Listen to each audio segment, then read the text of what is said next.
Today, we are diving into a rigorous academic examination of a Marxist historical analysis. We're looking at the German Revolution of 1918 to 1919 and its decidedly violent suppression. Now, the text we're analyzing doesn't treat revolution as some simple straight line. No, it frames it as a dramatic, oscillating process. We're talking about brutal accelerations, sudden freezes, and these deceptive moments of dead calm. Through this specific academic lens, we will explore the precise, cold mechanics of the counter-revolution, exactly as laid out in the source material. And we'll look closely at the text's conclusions about what inevitably happens when a proletariat is forced into battle without conscious, organized leadership. To do this, we'll proceed through 6 specific phases. We'll start with the revolutionary premise and the end of the first phase. Then, we'll examine the violent suppression, grimly termed the hangman's work. From there, we analyze localized uprisings in the Bremen Council Republic and the Ruhr, before finally concluding with the March Massacre in Berlin. The goal here is to map the text's theoretical framework directly onto the harsh historical realities on the ground. Section 1. The revolutionary premise. Let's establish the foundational theory our source text uses to critique the defeat of the German proletariat. According to the analysis, the absolute prerequisite for a successful revolution is the prior development of a vanguard.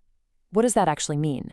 It means a politically conscious party, deeply rooted in the masses, has to be built in the years preceding the revolution, not hastily assembled as a result of it.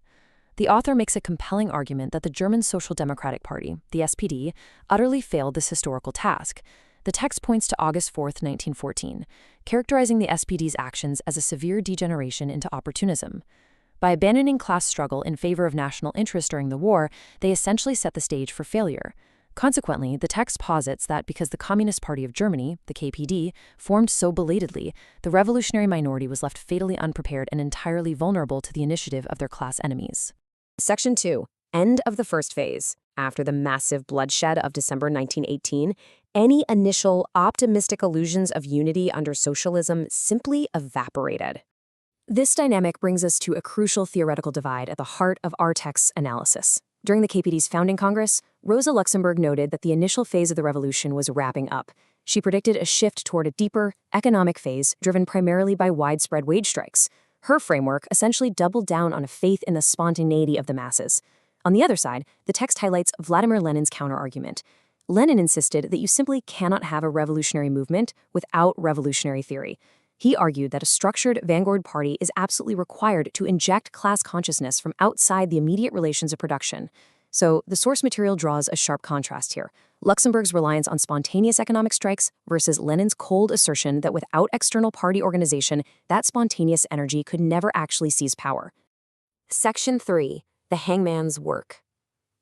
As widespread strikes paralyzed a starving Germany, a country still suffocating under a naval blockade, dealing with shuttered factories and massive unemployment, the state brought down a brutal military hammer. This quote is absolutely central to understanding the counter-revolution as presented in the text. On January 6, 1919, speaking in the Chancellery, Social Democratic commander and future War Minister Gustav Noske fully embraced the dark task of crushing the proletarian uprisings. His exact words, "I think that someone will have to do the hangman's work. Personally, I'm not afraid of this responsibility." According to our analysis, that single statement officially launched the Noske Era. This was a period defined by severe, highly calculated state violence unleashed directly against the working class. The immediate strategy of this counter-revolution, as outlined by the text, was the systematic decapitation of the Communist Party. And the source details this sequence with clinical precision. Rosa Luxemburg and Karl Liebknecht murdered. Franz Mehring, old and ill, was quite literally broken by these losses. Johann Knief, who led Bremen's left-wing radicals, died in hiding. Karl Radek was arrested and cynically held as a diplomatic bargaining chip. Leo Jogacic, who dared to publish the facts about Luxemburg and Liebknecht's murders in Die Rote Fahne, was arrested and killed. Eugene Lavini was sentenced to death and shot after the Munich Council Republic fell. The text argument is crystal clear. The KPD, already dangerously late to form, was methodically and utterly neutralized at its highest levels. Section 4. The Bremen Council Republic. Now let's look at the localized attempts to actually establish proletarian power, starting in the Hanseatic city of Bremen on the River Weser. So in January 1919, we saw these isolated, improvised attempts at sudden revolutionary strikes, so-called coups de main, in places like Dresden, Stuttgart, and Leipzig. They were all violently crushed. But Bremen was a different story. It was a true stronghold for the Linksradikalen, the left-wing radicals, who had serious influence over shipyard workers and the Navy. On January 6th, independents and communists won a majority there and boldly proclaimed a council republic, even securing solidarity from the Rheminers. Yet, despite this localized power, Noske simply deployed the Gerstenberg division in early February. The military moved in, occupied Bremen by force, completely dismantled the Council Republic, and left around 100 people dead. Section 5. Strikes in the Ruhr.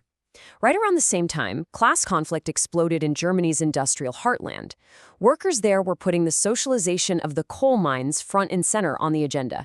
How did the industrial magnates, powerful figures like Hupenberg, Vergler, Krupp, and Thyssen, respond? They used the state's military apparatus to forcefully reestablish their order. The text documents a very methodical, severe pattern of suppression here. It started with the Lichtschlag Freikorps attacking Münster and Haverstorsten, killing 36 people, including a communist council president. In retaliation, a conference of radical councils in Mülheim called a general strike on February 16th. This sparked fierce, bloody clashes across Elberfeld, Essen, Gelsenkirchen, and Bochum, resulting in about 100 more casualties. Finally, General Oskar von Vader stepped in, forced the disarmament of the workers, and imposed an armistice that completely killed the momentum of the Ruhr Revolt. To explain exactly why this mobilization failed, even as it spread to central Germany, the text brings in historian Pierre Brouet. He attributes the collapse of the movement directly to its fatal fragmentation. Brouet points out that while left independents and Berliners attempted to coordinate, in the absence of a solid revolutionary organization, they were to fail, and their plans to build a general movement remained unfulfilled. The text's conclusion is stark. Without a highly organized, unified center, the spontaneous energy of the masses was simply isolated and picked apart by Noske's disciplined military forces. Section 6, the March Massacre. Ultimately, these scattered, uncoordinated regional uprisings led to a final, devastating confrontation right in the capital. Here, the text meticulously dissects the state propaganda machine used to justify the sheer scale of violence in this final clash.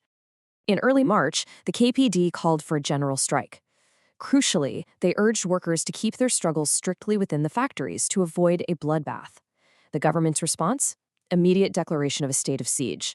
To justify sending in the ruthless Freikorps, the state and the bourgeois press, heavily led by the social democratic paper Vorwärts, pushed a massive, fabricated story. They claimed that 70 police occupiers had been savagely massacred in the Lichtenberg district. But the historical reality, as presented in the text, is that 5 policemen had died during typical street scuffles. The author argues that this fiction, the so-called Lichtenberg atrocities, was a calculated pretext, weaponized by Noske to unleash a genuine massacre on the working class of Berlin. And the scale of that subsequent state terror was truly staggering. Gustav Noske officially admitted to 1,200 victims in his memoirs. However, the revolutionary calculations cited in our text place the real death toll much closer to 3,000 individuals. It was actually among these thousands of victims that the body of Leo Jogiches was finally identified. After clearing Berlin, military forces under General Mayrker swept through, systematically wiping out the last remaining hotbeds of resistance in central Germany and the Ruhr. By May 1919, the text coldly observes, the bourgeois order of Hugenberg, Vogler, Krupp, and Thyssen was firmly back in control of the Ruhr. As we wrap up this academic examination, we have to look squarely at the text's central thesis. The author paints a harrowing picture of a deeply disjointed movement, one that fought bravely but was systematically stripped of its leadership. So it leaves us with this highly provocative question. If spontaneous mass action ultimately just leads to isolated, piecemeal defeat, does this specific historical record definitively prove the absolute necessity of a theoretically armed, cohesive political vanguard party established well before a revolutionary crisis ever begins? I encourage you to study the historical mechanics we've discussed here today very closely.